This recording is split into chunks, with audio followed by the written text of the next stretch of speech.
5월 한 달이 또 시작되었습니다.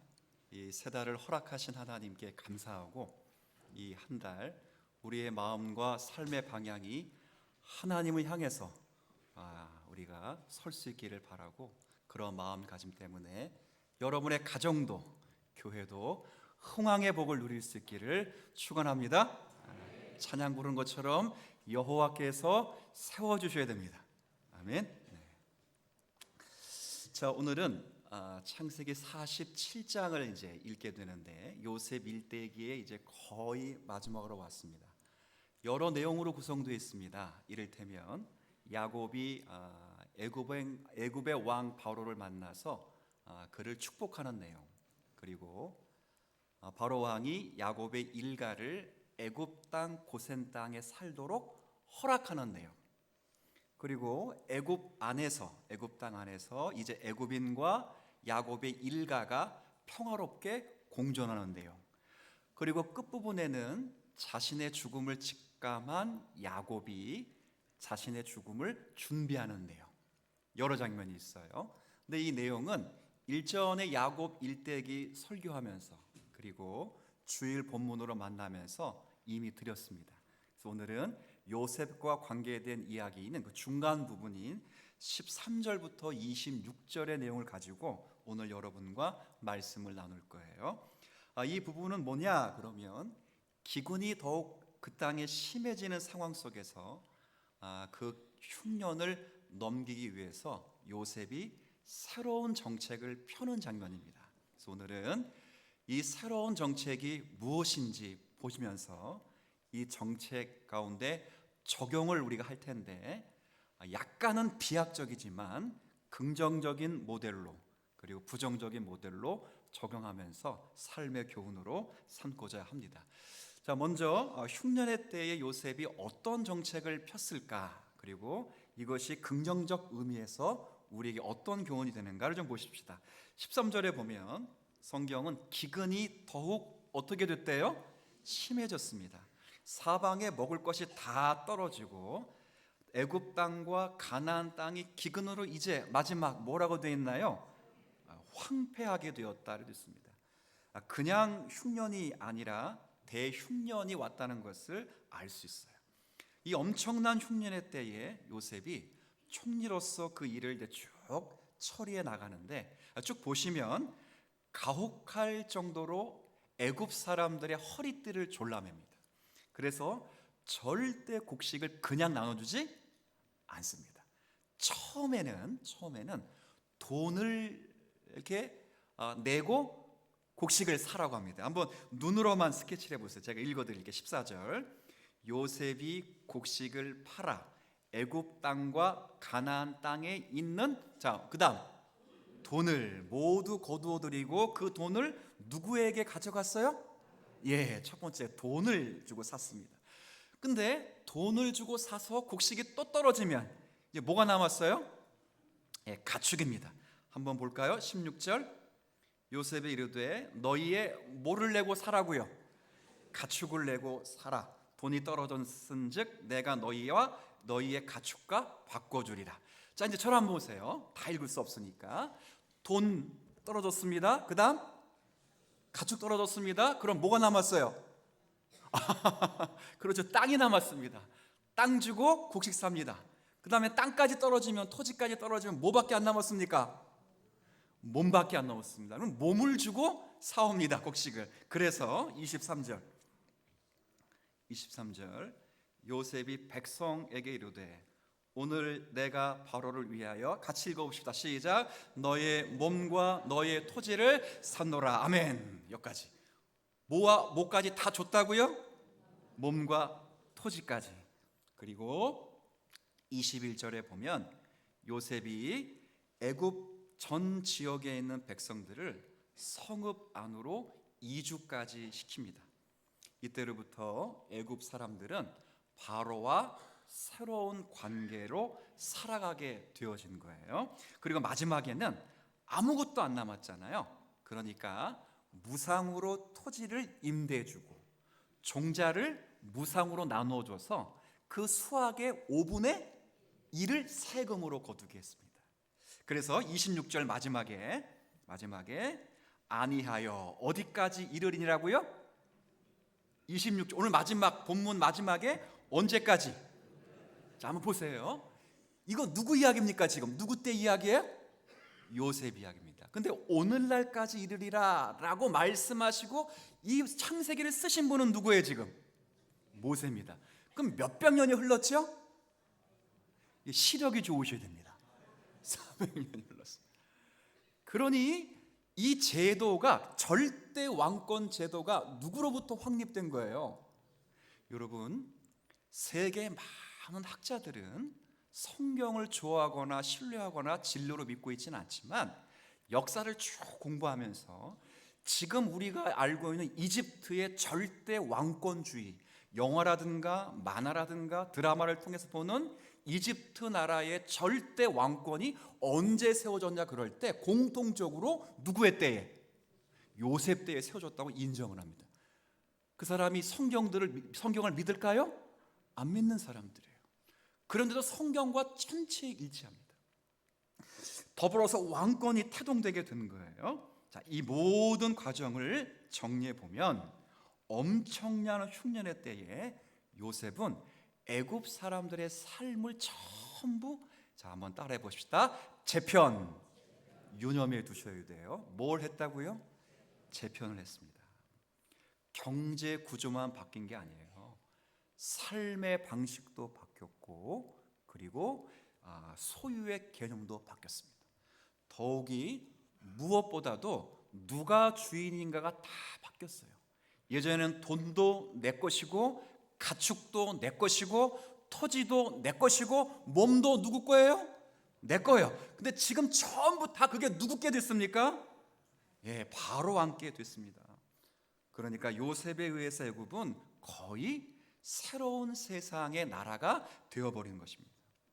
물론 이 과정 가운데 요셉이 자기를 위해서 가축 한 마리를 취한 적이 없습니다.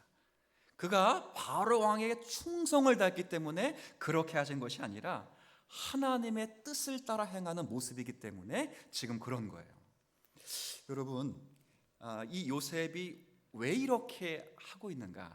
제가 긍정적인 모델을 먼저 제시한다 했어요. 한번 물어볼까요? 애굽 사람이 미워서 그럴까요? 아닙니다. 요셉은 두 가지 사실을 너무도 잘 알고 있어요. 하나는 이 기근이 하나님이 허락하신 기근이요. 그리고 자신이 총리가 된 것이 뭘 위함이라고요? 이때를 위함입니다. 요셉은 적용을 합니다. 하나님이 허락하신 기근이고 자신이 총리가 된 것이 이 때문인데 왜 되게 하셨는가 그럴 때 하나님이 구약교회를 구원하시고 보호하시고 살리시기 위함이다 하는 거예요. 지금까지 배운 거예요. 근데 하나님이 구약교회를 보호하시고 살리실 때 교회만 보호하시는 것이 아니라 세상을 함께 보호하셔서 교회가 세상 속에서 보호받을 수 있도록 하나님이 은혜를 베풀어 주는 거예요. 제가 거꾸로 한번 얘기해 볼까요? 이 세상이 잘 살고 평화도 오려면 하나님의 교회가 바르게 서면 되는 줄 믿습니다. 여러분, 제가 아주 노골적으로 이야기할게요. 세계 평화와 세계 질서와 한국 나라의 경제의 부흥을 위하여 눈물을 흘리며 기도할 수 있지만 그것보다 더 중요한 건 교회가 구원을 얻는 거예요. 그럼 교회가 바로 서면 세상은 바로 서는 겁니다. 왜요? 지금 세상을 살리기 위하여 교회를 살리는 게 아니라 교회를 구약 교회를 보호하기 위해서 애굽 사람을 지금 살려주는 거예요. 교회를 구원하는 거예요. 그러니 요셉의 이 정책은 애굽 안에 있는 교회가 앞으로 어떻게 살아가야 되는지의 삶의 모델을 긍정적으로 제시합니다. 아까 염두하보라는 표현이 있어요. 흉년의 때를 잘 정비하고 지혜롭게 맞이하기 위해서 요셉이 애굽 사람과 이스라엘 사람들의 삶을 어떻게 했다고요? 혹시 따라하라는 거 기억나세요? 시작! 재편하는 겁니다. 7년의 풍년의 때에 가졌던 그 마음으로는 절대 흉년을 보낼 수 없습니다. 모든 것을 다 가지고 있는 생활 규모는 규모가 커질 대로 커진 풍년의 삶의 태도로는 이렇게 흉년의 때를 지나갈 수 없습니다. 누군가가 자신을 책임져 주기를 바라고 정부가 다 해결해 주기를 바라면서 위기를 넘길 수 없습니다. 우리 스스로가 삶의 규모를 줄이고 어려움에 맞는 태도를 가져야 하는 것입니다. 제가 왜 이런 이야기를 여러분에게 드릴까요? 이건 단순히 지금 세상이 어려우니 삶을 재편하라 이런 말이 아니라 교회를 향한 이야기입니다. 바꿔 말하면 이 이야기는 그리스도인이 영적 흉년을 만나게 될 때, 지나게 될 때 어떤 삶의 태도를 가져야 되는가? 다시 삶을 뭐 하려고요? 재편하는 겁니다. 지금 우리는 영적인 흉년의 때를 지나갑니다. 여러분, 제가 처음 전도사가 돼서 목사 후보생 교육을 받을 때마다 목사님들이 전도사들 교육한다고 올 때마다 항상 옛날 이야기를 해주면서 이런 말씀을 거의 똑같이 했어요. 나 때는 말이야, 그리고 내가 개척할 때는 말이야, 천막을 쳐도 사람들이 메워졌어. 그래는 뜨겁게 기도하고 하면 다 됐어. 근데 물어볼까요? 천막 치시면 가실 분 계세요? 여러분들 가운데 여러분 지금은 영적인 흉년의 때를 살고 있습니다. 지난 수십 년 동안 하나님이 대한민국에 영적인 풍년을 허락해 주셨습니다. 지금은 우리의 모자람도 있고 부족함도 있고 게으름도 있지만 영적인 흉년의 때를 보내고 있습니다. 우리가 삶이 어떻게 돼야 돼요? 재편됩니다. 여러분, 청소년들을 잘 보십시오. 청소년들의 복음화가 몇 프로인지 아세요? 자, 오늘은 시력이 좋아야 된다 그랬습니다. 3%입니다. 3%면 미전도 종족에 해당됩니다. 3%입니다. 3%. 많게 잡으면 어느 지역은 5%입니다. 그러면 5%만 된다 하더라도 요즘 아이들 반하의 학생들이 몇 명이죠? 25명에서 28명입니다. 25명을 잡고 3%를 잡으면 한 반에 한 명에 가까운 겁니다. 25명을 잡고 3%를 잡으면 5%를 잡으면 한 반에 몇 명입니까? 한 명. 오늘은 뭐가 좋아야 된다고요? 시력이 좋아야 됩니다. 한 명입니다. 한 명입니다. 아이들만 그럴까요? MZ세대의 지금 신학교를 보십시오. 전국의 모든 신학교가 미달이 되었습니다. 전부. 그러니 여러분들을 막 생각할 때 그럼 공부 못하는 애들만 신학교 가는가 보다 이렇게 생각을 하겠지만, 제가 지난주 위임 예배를 집례하면서 그 교회 목사님이 담임 목사가 되시고 젊은 목사님이 위임식을 하게 될 때 그 위임 목사는 그 대학을 갈 때 그 당시 전국 수석하신 분입니다. 근데 그분이 교회가 그를 길렀기 때문에 자신이 목회자가 되고 싶어서 전국에 수석이 됐지만, 여러분들이 공부 못하는 사람만 신학교 간다고 말하는 그 신학교에 들어오셔서 공부를 잘하시고 유학을 하셔서 본 교회의 담임 목사가 되는, 그리고 위임 목사가 되는 은혜를 누렸습니다. 여러분, 제가 무엇을 이야기해드리고 싶은 걸까요? 우리가 옛날에는 북만 치면 애들이 300명, 500명 모였어. 지금 안 모입니다. 안 모입니다. 삶을 재편해야 됩니다. 지금 오늘 그대로 하면 2년에 한 번씩 우리가 생각하지만, 원래대로 하면 오늘 뭘 생각하는 주일이죠? 네, 여러분, 우리 교회는 어린이 주일이라고 말하지 않습니다. 다시 말씀드립니다. 주일은 주님의 날입니다. 그렇기 때문에 거기에 어린이가 주인이 되든 부모가 주인이 되는 건 없습니다. 다만 그 의미를 생각하기 위해서 어린이를 생각하는 주일 이렇게 부르기도 했습니다.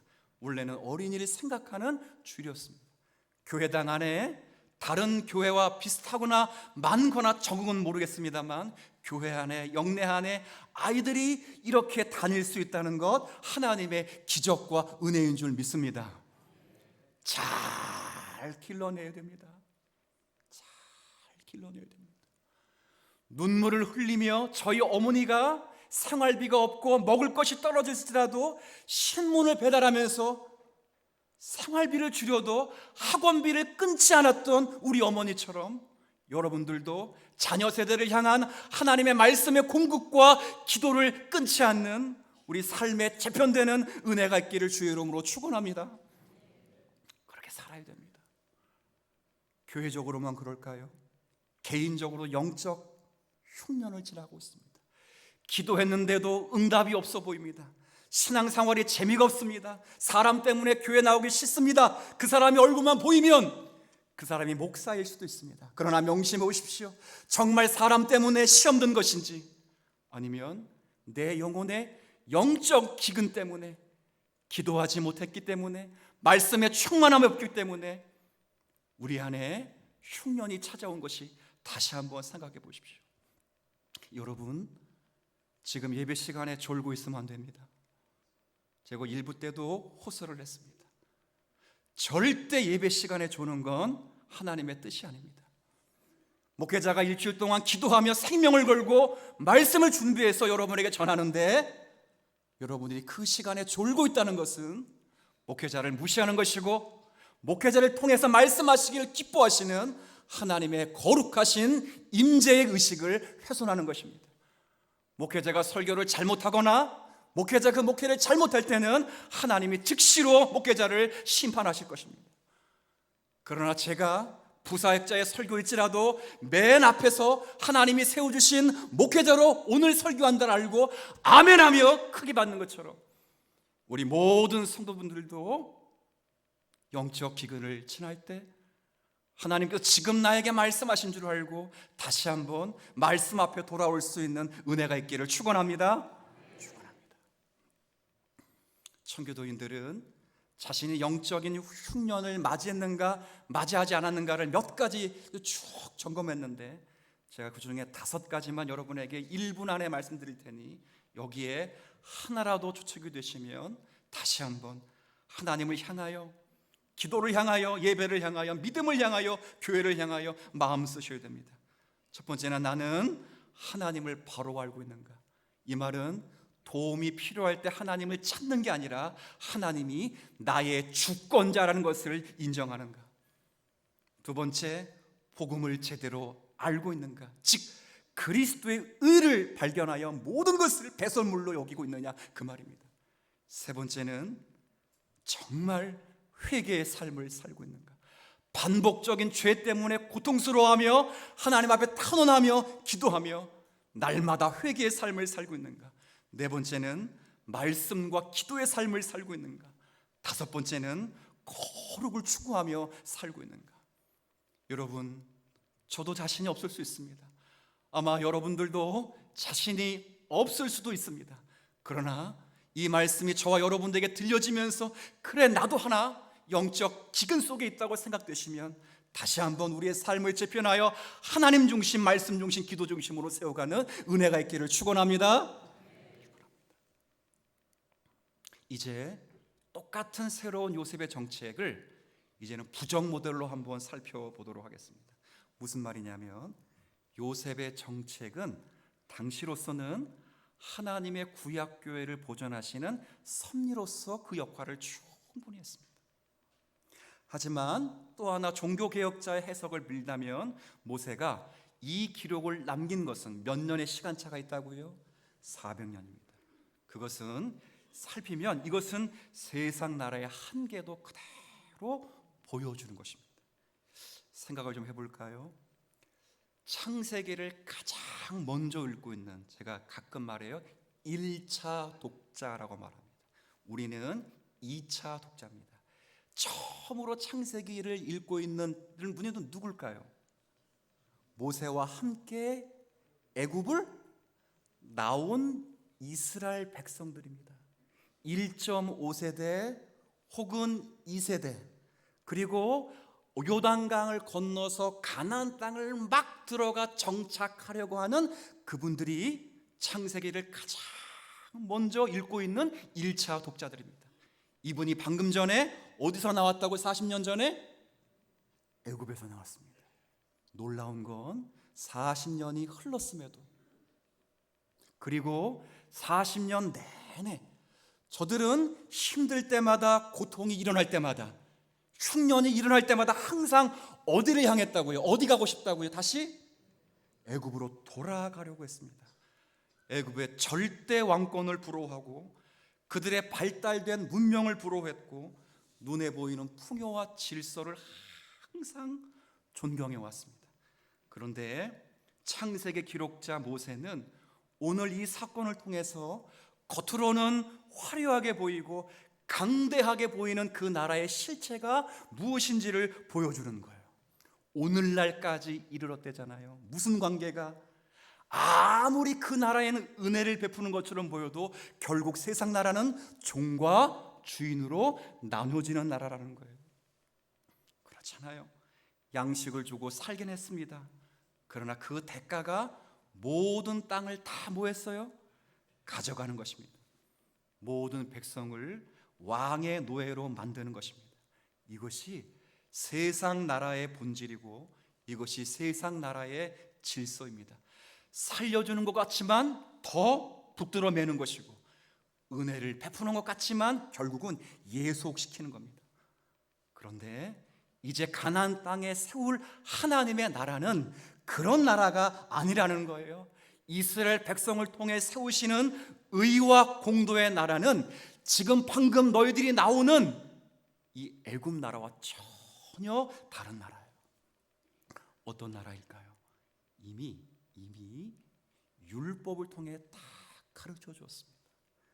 여러분, 율법에 보면 이스라엘 백성들이 농사를 짓다가 흉년을 맞게 되면 먹을 것이 없으면 집에 있는 재산, 집에 있는 가축, 집에 있는 토지를 다 팝니다. 지금 애굽과 어때요? 똑같이 팝니다. 그리고 그럼에도 불구하고 먹을 것이 해결되지 않으면 마지막 이 사람들이 뭘 팔았지요? 몸을 팔듯이 이스라엘 백성도 몸을 팔고 누군가의 집에 자신의 몸을 맡기게 될 날이 온다는 거예요.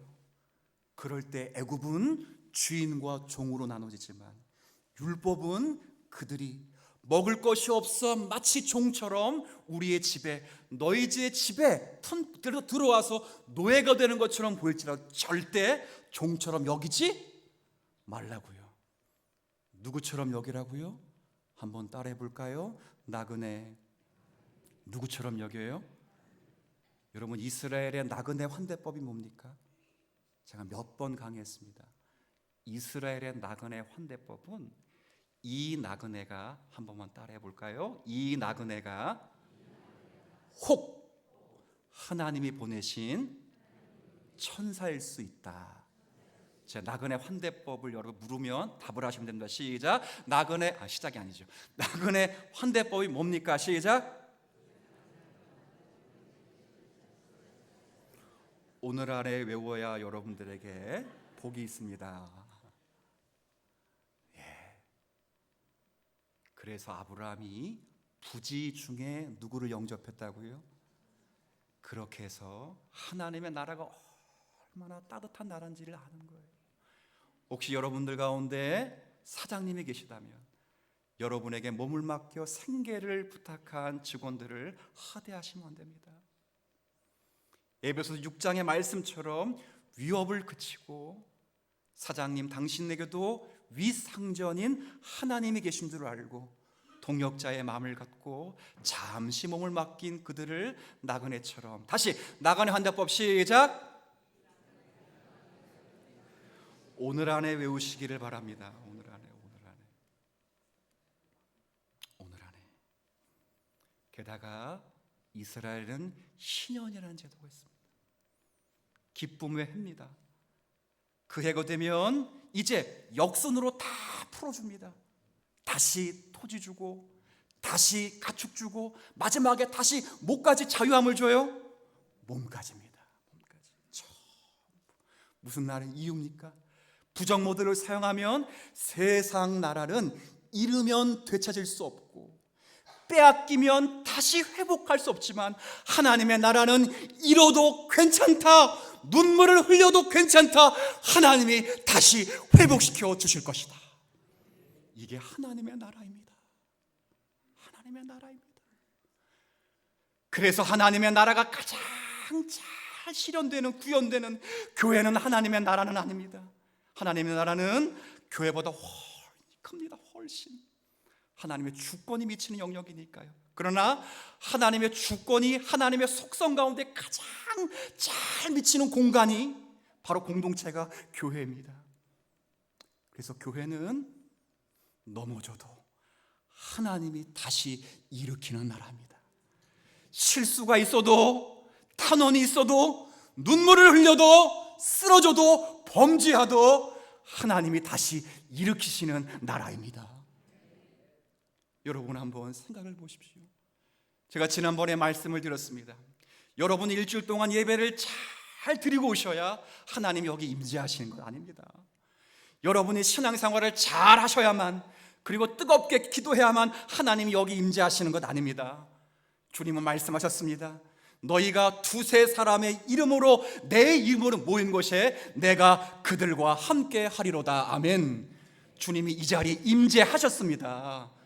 거룩하신 주님을 맞이하고도 여러분이 지금 죽지 않고 살아있을 수 있는 이유는 이 나라는 넘어져도 쓰러져도 죄져도 회복되는 나라이기 때문입니다. 그 나라의 왕이 2000년 전에 오셨습니다.